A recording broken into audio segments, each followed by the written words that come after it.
Hello दोस्तों, आज हम डिस्कस करेंगे कौन सी बीमारी में कौन कौन सी मेडिसिन का यूज़ किया जाता है।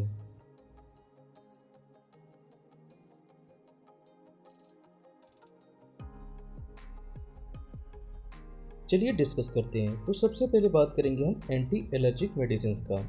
तो एंटी एलर्जिक मेडिसिन या इनको हम एंटी हिस्टामिन ड्रग्स के नाम से भी जानते हैं, क्योंकि ये मेडिसिन हिस्टामिन रिसेप्टर को ब्लॉक कर देती हैं। इसी कारण इनको एंटी हिस्टामिन ड्रग्स के नाम से जानते हैं। अब बात कर लेते हैं इन मेडिसिन के यूज़ के बारे में। तो कहाँ कहाँ पर इन मेडिसिन का यूज़ किया जाता है। अगर पेशेंट में एलर्जी सिम्टम देखने को मिलते हैं तो वहाँ पर इसका यूज़ किया जाता है। जनरली इन मेडिसिन के अंत में आयन शब्द लगा मिल जाता है, जैसे कि सिट्रीजाइन। सिट्रीजाइन में देखिए आयन है, और लिबोसिट्रीजाइन, तो लिबोसिट्रीजाइन में भी देखिए आयन है। नेक्स्ट आता है हाइड्रोक्सीजाइन हाइड्रोक्लोराइड, तो यहाँ पर भी देखिए आयन शब्द का यूज़ हुआ है। उसके बाद आती है फिक्सोफेनेडाइन। तो फिक्सोफेनेडाइन जिसको एलेग्रा के नाम से भी जानते हैं, तो फिक्सोफेनेडाइन में भी आयन शब्द है। नेक्स्ट मेडिसिन आती है क्लोरफेरेनामाइन, तो यहाँ पर भी देखिए आयन शब्द है। नेक्स्ट मेडिसिन आती है लोराटाडाइन, तो लोराटाडाइन में भी देखिए आयन शब्द है। तो एंटी एलर्जिक मेडिसिन के अंत में मोस्टली हमको आयन शब्द देखने को मिल जाता है। नेक्स्ट मेडिसिन आती है पेन किलर। पेन किलर या दर्द को रोकने वाली ये मेडिसिन होती है, इनको हम एनाल्जेसिक मेडिसिन के नाम से भी जानते हैं। तो मोस्टली यहाँ पर देखिए एनसेड क्लास की मेडिसिन का यूज़ किया जाता है। एनसेड मतलब होता है non steroidal anti inflammatory drugs. तो ये एनसेड क्लास की मेडिसिन क्या करती हैं? तो ये मेडिसिन जो होती है एक एंजाइम होता है जिसको हम कॉक्स एंजाइम के नाम से जानते हैं, जिसकी फुल फॉर्म होती है साइक्लोऑक्सीजिनेज। तो ये मेडिसिन कॉक्स एंजाइम को जो है रोक देती हैं। अब जैसे ही यहाँ पर देखिए कॉक्स एंजाइम रुक जाता है, तो यहाँ पर प्रोस्टाग्लैंडिन जो है बनना बंद हो जाता है। अब जैसे ही प्रोस्टाग्लैंडिन बनना बंद हो जाता है, तो उसके साथ साथ ब्रेडिकाइनिन, सीरोटोनिन और सब्सटेंस बी और हिस्टामिन का लेवल भी कम हो जाता है। जैसे ही इनका लेवल देखिए यहाँ पर कम हो जाता है, तो पेशेंट की बॉडी में इन्फ्लामेशन, पेन मतलब के दर्द और फीवर कम हो जाता है। तो यहाँ पर देखिए बॉडी में किसी भी टाइप का अगर दर्द होता है तो वहाँ पर इन मेडिसिन का यूज़ कर लिया जाता है। अब ये मेडिसिन कौन कौन सी होती हैं, जैसे कि इबुप्रोफेन और डिक्लोफिनेक या डाइक्लोफिनेक और एस्पिरिन। यहाँ पर देखिए एस्पिरिन, एस्पिरिन की अगर डोज लोअर डोज होती है, जैसे कि 75 मिलीग्राम से लेकर 150 मिलीग्राम इसकी अगर डोज होती है, तो ये खून को जो है पतला करने के काम में आती है। अगर इसकी डोज 300 मिलीग्राम से लेकर 600 मिलीग्राम होती है, तो ये जो है ऐसा एनाल्जेसिक की तरह काम कर देगी। नेक्स्ट मेडिसिन आती है नीम सुलाइड। उसके बाद आती है पैरासीटामोल। तो यहाँ पर देखिए पैरासीटामोल एक तो बुखार को कम करेगी और दर्द को भी ये कम करती है। अब यहाँ पर बात कर लेते हैं कुछ कॉम्बिनेशन की, जैसे कि नीम सुलाइड और पैरासीटामोल का कॉम्बिनेशन आता है, और एसिक्लोफिनेक और पैरासीटामोल का कॉम्बिनेशन आता है, और जीरोडोल एसपी। जीरोडोल एसपी में जो है एसिक्लोफिनेक और सेरेसियोपेप्टिडेज और पैरासीटामोल, इन तीन मेडिसिन का यहाँ पर कॉम्बिनेशन आता है। तो ये मेडिसिन एंटी इन्फ्लेमेशन में काम करेंगी, दर्द को कम करने में काम करेंगी और बुखार को भी कम करने में इनका यूज़ किया जा सकता है। नेक्स्ट बात कर लेते हैं एंटी स्पास्मोटिक ड्रग्स के बारे में। तो यहाँ पर शब्द आया है स्पाज्म। स्पाज्म मतलब होता है ऐंठन या मरोड़ या सुकड़ जाना। तो अगर देखिए स्मूथ मसल में किसी टाइप का क्रैम्प्स हो जाता है, मतलब कि ऐंठन या मरोड़ हो जाती है, तो इसको रिलैक्स करने में जिन मेडिसिन का यूज़ किया जाता है उनको हम बोलते हैं एंटी स्पास्मोटिक ड्रग्स। तो यहाँ पर देखिए एब्डोमिनल रीजन में मोस्टली जो है स्मूथ मसल पाई जाती हैं, जैसे जीआईटी रीजन में और यूरिनरी ब्लेडर में। तो यहाँ पर इन मसल्स में ऐंठन और मरोड़ को दूर करने के लिए मेडिसिन का यूज़ किया जाता है। तो अब बात कर लेते हैं मेडिसिन के बारे में। तो यहाँ पर देखिए मोस्टली ये कॉम्बिनेशन में मेडिसिन आती हैं, जैसे कि मीफेनामिक एसिड और डाइसाइक्लोमाइन हाइड्रोक्लोराइड, जिसकी ब्रांड नेम होती है मेफ्टल स्पास। ओके, दूसरा आता है ड्रोटाबेराइन हाइड्रोक्लोराइड और मीफेनामिक एसिड। तो ये दो मेडिसिन का कॉम्बिनेशन है और ये भी दो मेडिसिन का कॉम्बिनेशन है। नेक्स्ट बात कर लेते हैं हीमोस्टेटिक ड्रग्स के बारे में। तो यहाँ पर देखिए हीमो मतलब होता है ब्लड और स्टेटिक मतलब होता है रोक देना। तो यहाँ पर ये मेडिसिन क्या करती हैं? तो ये मेडिसिन ब्लड में जो क्लॉटिंग होती है उसको इन्हेंस करती हैं, मतलब कि उसको बढ़ावा देती हैं, और ब्लड को बहने से ये रोकती हैं। तो यहाँ पर देखिए फिगर में इन मेडिसिन के कारण ब्लड की देखिए क्लॉटिंग इस टाइप से हो जाती है। तो यहाँ पर देखिए कौन कौन सी ये मेडिसिन यूज़ की जाती हैं। अगर यहाँ पर देखिए इमरजेंसी कंडीशन होती है तो हम यहाँ पर इंजेक्शन का यूज़ करते हैं और नॉर्मल सिचुएशन में हम टेबलेट का यूज़ भी कर सकते हैं। तो जैसे यहाँ पर देखिए कुछ इंजेक्शंस हैं, कुछ टेबलेट्स हैं, जैसे कि ट्रेनेक्सा इंजेक्शन जिसमें होता है ट्रेनेक्सामिक एसिड। दूसरा आता है इंसुलेट इंजेक्शन जिसमें होता है एटेम्सुलेट। उसके बाद आती है टेक्साकाइंड टेबलेट जिसमें होता है ट्रेनेक्सामिक एसिड। नेक्स्ट टेबलेट आती है इथेसिल 500 टेबलेट, इसमें होता है एटेम्सिलेट। के बाद कुछ इंजेक्शन आते हैं जैसे कि एमिनो कैप्रोइक एसिड जो हेमोस्टेट के नाम से मार्केट में अवेलेबल होता है। नेक्स्ट इंजेक्शन आता है एप्रोटिनिन। नेक्स्ट मेडिसिन आती है एंटी हाइपरटेंसिव ड्रग्स। तो ये वो मेडिसिन होती हैं जो ब्लड प्रेशर को कम करने में इनका यूज़ किया जाता है। अगर किसी पेशेंट का हाई ब्लड प्रेशर रहता है तो इन मेडिसिन का यूज़ किया जाता है। तो हाई ब्लड प्रेशर को ये ट्रीट करने में यूज़ की जाती हैं। अब यहाँ पर मेनली देखिए 6 क्लास में इसको हमने डिवाइड किया है। पहली क्लास होती है ACE इनहिबिटर मेडिसिन।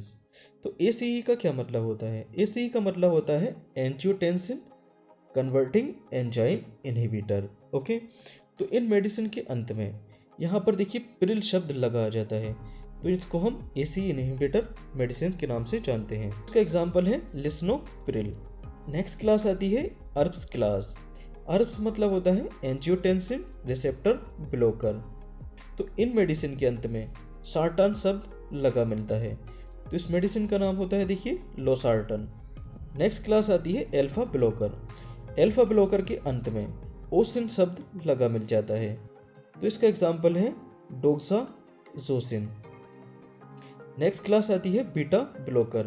तो बीटा ब्लॉकर क्लास की मेडिसिन के अंत में लॉल शब्द लगा मिल जाता है या एलोल शब्द लगा मिल जाता है, तो इसका एग्जाम्पल है लेविटालॉल। नेक्स्ट आता है कैल्शियम चैनल ब्लॉकर। तो कैल्शियम चैनल ब्लॉकर की मेडिसिन के अंत में डाइपाइन शब्द लगा मिल जाता है, तो इसका एग्जाम्पल है एम्लोडाइपाइन। नेक्स्ट क्लास आती है डायूरेटिक्स। डायूरेटिक्स क्लास की मेडिसिन के अंत में आइड शब्द लगा मिल जाता है, तो इसका एग्जाम्पल है फ्रूसिमाइड। ओके, तो ये 6 क्लास की यहाँ पर मेडिसिन होती हैं। जैसे कि देखिए लिस्नोप्रिल के एंड में प्रिल शब्द है। लोसार्टन के अंत में देखिए सार्टन शब्द है। उसके बाद आती है डोक्साजोसिन। तो जोसिन में देखिए ओसिन शब्द लास्ट में लिखा है इसके। उसके बाद लेविटालॉल में लॉल शब्द है। उसके बाद आता है एम्लोडाइपाइन, तो यहाँ पर देखिए डाइपाइन है। नेक्स्ट देखिए इंजेक्शन है जो कि लेसिक्स के नाम से मार्केट में अवेलेबल होता है। इसमें होता है फ्रूसिमाइड, तो इसके अंत में देखिए आइड शब्द मिल जाता है। अब नेक्स्ट बात करेंगे पेट की एसिडिटी को कम करने वाली कौन सी मेडिसिन होती है, मतलब कि पेट में अगर गैस बन जाती है तो उनको कैसे कम किया जाता है, या पेट में गड़बड़ इंडाइजेशन की प्रॉब्लम है उसमें कौन सी मेडिसिन का यूज़ किया जाता है, या हार्ट बर्न की शिकायत, पेट में मतलब कि जलन है तब कौन सी मेडिसिन का यूज़ किया जाता है, या पेट में अल्सर मतलब कि छाले पड़ गए हैं तब कौन सी मेडिसिन का यूज़ किया जाता है, या GERD का केस। GERD मतलब क्या होता है, गैस्ट्रो ईसोफेजियल रिफ्लेक्स डिजीज। यहाँ पर देखिए क्या होता है, जो स्टमक में भरा मटेरियल होता है अगर उसका बैक फ्लो हो जाता है तो इसको हम GERD के नाम से जानते हैं। ओके, तो यहाँ पर देखिए कौन कौन सी मेडिसिन का यूज़ किया जाता है।